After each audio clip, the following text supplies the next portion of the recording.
तुमचं वीज बिल अचानक दुप्पट किंवा तिप्पट आलंय का आणि त्याची तक्रार करायला तुम्ही ऑफिसला गेलात तर उत्तर मिळतं आधी घरातली वायरिंग चेक करा आणि तरीही बिल नाही भरलं तर थेट वीज कापली जाते. थांबा, तुम्ही एकटे नाही आहात.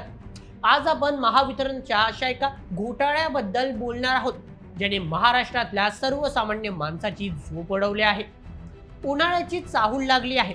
पंखे, कूलर, एसी हळूहळू बाहेर निघायला लागले. पण या उन्हाळ्याच्या उकाड्यापेक्षा जास्त घाम सध्या एका वेगळ्याच गोष्टीमुळे फुटतोय आणि ती गोष्ट म्हणजे वीज बिल. सध्या मार्च महिना चालू आहे. सगळीकडे मार्च एंडिंगची गडबड आहे. पण या मार्च एंडिंगचा सर्वात जास्त फटका कोणाला बसत असेल तर तो बसतोय महावितरणाच्या सर्वसामान्य ग्राहकांना. मित्रांनो, आज आपण ह्याच भोंगळ कारभाराचं ऑपरेशन करणार आहोत. हा व्हिडिओ शेवटपर्यंत नक्की पहा, कारण हे तुमच्याही घरात घडू शकतं किंवा कदाचित घडलंही असेल. चला तर मग सुरू करूया आजच्या व्हिडिओला. सगळ्यात आधी समजून घेऊया की हा प्रॉब्लेम सुरू कुठून झाला. महावितरणाचा नियम काय सांगतो? दर महिन्याला मीटर रीडर तुमच्या घरी येईल, मीटरवरचे युनिट चेक करेल आणि त्यानुसार तुम्हाला बिल येईल, बरोबर ना? पण प्रत्यक्षात काय होते? गेल्या काही महिन्यापासून अनेक भागांमध्ये नियमित मीटर रीडिंग घेतलंच जात नाहीये. हो, तुम्ही बरोबर ऐकलं. मीटर रीडर महाशय फिरतच नाहीये. मग महावितरण काय करतं? ते तुम्हाला सरासरी म्हणजेच ॲव्हरेज बिल पाठवतं.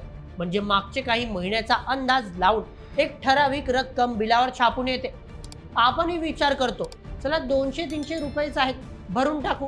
पण खरा धक्का तेव्हा बसतो जेव्हा 3-4 महिन्यानंतर अचानक मीटर रीडर प्रकट होतो आणि फायनल रीडिंग घेतो. तेव्हा लक्षात येतं की गेल्या 4 महिन्यात तुम्ही वापरलेल्या युनिट्स आणि त्यांनी दिलेले सरासरी युनिट्स यात जमीन अस्मानाचा फरक आहे. हे सगळं साठलेल्या युनिटचं ओझं एकाच बिलात टाकलं जातं. आता तुम्हाला वीज बिलाचा स्लॅब नियमित माहिती असेलच. 100 युनिट पर्यंत वीज स्वस्त असते, पण तेच 300 युनिटच्या वर गेलं की दर दुप्पट होतात. या साठलेल्या रीडिंगमुळे अचानक ग्राहकांचा स्लॅब बदलतो आणि बिल थेट 3,000, 5,000 किंवा 10,000च्या घरात येतं. या ग्राहकाची काय चूक? मीटर रीडिंग घ्यायला तुमचा माणूस आला नाही आणि भुर्दड मात्र सर्वसामान्य ग्राहकांनी भरायचे. आता समजा एखाद्या शहाण्या सुरत्या माणसाला वाटलं की हे बिल चुकीचं आहे, आपण महावितरणाच्या ऑफिसमध्ये जाऊन तक्रार करू. तर तिथे काय अनुभव येतो? बातमी स्पष्ट लिहिलंय. लोक जेव्हा वाढीव बिलाची तक्रार घेऊन जातात तेव्हा अधिकारी काय उत्तर देतात? आधी तुमच्या घरातली फिटिंग चेक करा, मग आमच्याकडे या. म्हणजे बघा, स्वतःची चूक मानायला कोणीही तयार नाही. आणि यात अजून एक मोठा घोळ म्हणजे नवीन डिजिटल मीटर्स.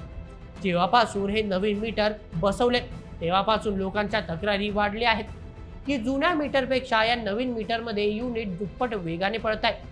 लोक सांगतात की आम्ही घरातच तेच टीव्ही, तोच फ्रीज वापरतोय, तरीही बिल दुप्पट कसं? पण महावितरणचे अधिकारी म्हणतात की आमच्या मीटरमध्ये कोणताही फॉल्ट असण्याची शक्यताच नाही. आता सांगा, या अशा उडवाउडवीच्या उत्तरामुळे ग्राहक हैराण होणार नाही तर काय होईल?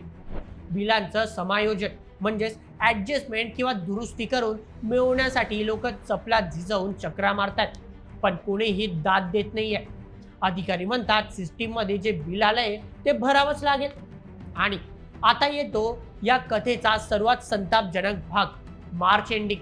मार्च महिना आला की महावितरणला त्यांच्या वसुलीचे टार्गेट पूर्ण करायचे असतात. आणि हे टार्गेट पूर्ण करण्यासाठी त्यांनी काय मार्ग शोधलाय? तर थेट वीज पुरवठा खंडित करणे म्हणजेच पॉवर कट. ग्राहकांचं बिल 50,000चं असू दे किंवा फक्त 500 रुपयांचं, जर तुम्ही या महिन्यात बिल नाही भरलं तर तुमची लाईन कट. आकडा ऐकून तुम्ही थक्क व्हाल. फक्त एका महिन्यात तब्बल 12,000 लोकांचा वीज पुरवठा खंडित करण्यात आला होता. 12,000. विचार करा, घरात लहान मुलं आहेत, वयस्कर लोक आहेत, उन्हाळ्याचे दिवस आहेत आणि अचानक लाईट जाते. चौकशी केल्यावर कळतं की लाईट कट केली आहे. जेव्हा याबद्दल महावितरणच्या अधिकाऱ्यांना विचारलं तेव्हा ते अत्यंत निर्ढवल्यासारखे उत्तर देतात की आता सर्व कारभार ऑनलाईन झाले. आमची स्वयंचलित यंत्रणा म्हणजेच ऑटोमॅटिक सिस्टीम आहे. एका महिन्याचे बिल जरी थकीत असेल तरी आमची सिस्टीम रक्कम न पाहता ऑटोमॅटिक वीज पुरवठा खंडित करते.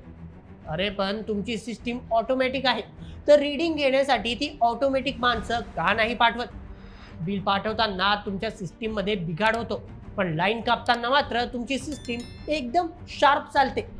ग्राहकांच्या तक्रारीची सोडवणूक करण्यासाठी ही सिस्टीम का काम करत नाही? मित्रांनो, महावितरण ही ग्राहकांच्या सेवेसाठी असलेली सरकारी कंपनी आहे, नफा कमवणारी प्रायव्हेट संस्था नाही. त्यांनी ग्राहकांना विश्वासात घेऊन बिलांच्या चुका सुधारून त्यांना टप्प्याटप्प्याने पैसे भरण्याची सवलत द्यायला हवी. पण तसं न होता मार्च एंडिंगच्या नावाखाली सर्वसामान्यांची थेट अडवणूक केली जात आहे. तुमच्यासोबत कधी असा प्रकार घडलाय का? अचानक वाढीव बिल आलंय किंवा कोणतीही पूर्वसूचना न देता लाईन कट केली आहे? तुमचा अनुभव आम्हाला कमेंटमध्ये नक्की सांगा. आपण आपला आवाज एकत्र उठवला पाहिजे अशा गोष्टींविरोधात. मित्रांनो, या सर्व प्रकरणावर तुमचे काय मत आम्हाला कमेंटमध्ये नक्की सांगा आणि अशाच व्हिडिओसाठी सबस्क्राईब करा बोल एमएच या आपल्या यूट्यूब चॅनलला. धन्यवाद.